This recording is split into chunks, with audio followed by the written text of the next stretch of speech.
بسم اللہ الفتاح العلیم۔ آج الحمدللہ ہماری شادی کی 22ویں اینیورسری۔ اس سلسلے میں سبحان اللہ میرج الفالیہ میں ہم فیملی کے ساتھ ہیں الحمدللہ۔ بڑا خوبصورت ماحول تھا، میں نے کہا ایک ویڈیو ریکارڈ کرتے ہیں۔ ویڈیو یقیناً شادی کے متعلق یہ ایک خوبصورت چیز ہے، حضور صلی اللہ علیہ وسلم کی بارگاہ سے ملی ہے۔ وہ یہ کہ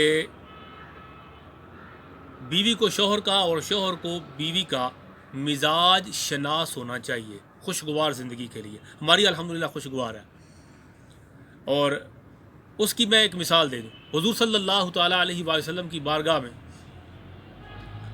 امی عائشہ پاک حاضر ہیں۔ حضور صلی اللہ علیہ وسلم نے ام المومنین سیدہ عائشہ پاک سے ارشاد فرمایا کہ عائشہ، جب تم مجھ سے ناراض ہوتی ہو مجھے تب بھی پتہ چل جاتا ہے، جب راضی ہوتی ہو پھر بھی پتہ چل جاتا ہے۔ حضور صلی اللہ علیہ وسلم کے ارشاد پر امی کہتی ہیں سرکار کیسے پتہ چل جاتا ہے آپ کو؟ یعنی میں نے کوئی ایسے کبھی فیل نہیں کروایا آپ کو۔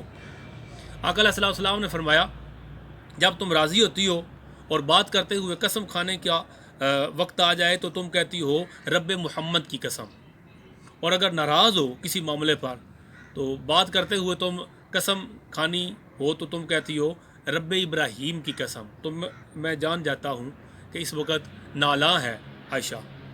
عرض کیا یا رسول اللہ صلی اللہ تعالیٰ علیہ وسلم، اللہ کی قسم ہے کہ جب میں رب ابراہیم کی قسم کہتی ہوں اس وقت بھی میرے دل میں آپ ہی ہوتے ہیں۔ مگر حضور علیہ السلام کی بارگاہ سے پتہ یہ چلا کہ بیوی کی ناراضگی اور اس کا راضی ہونا، یہ اگر آپ کو علم ہو تو زندگی تھوڑی آسان ہو جاتی ہے۔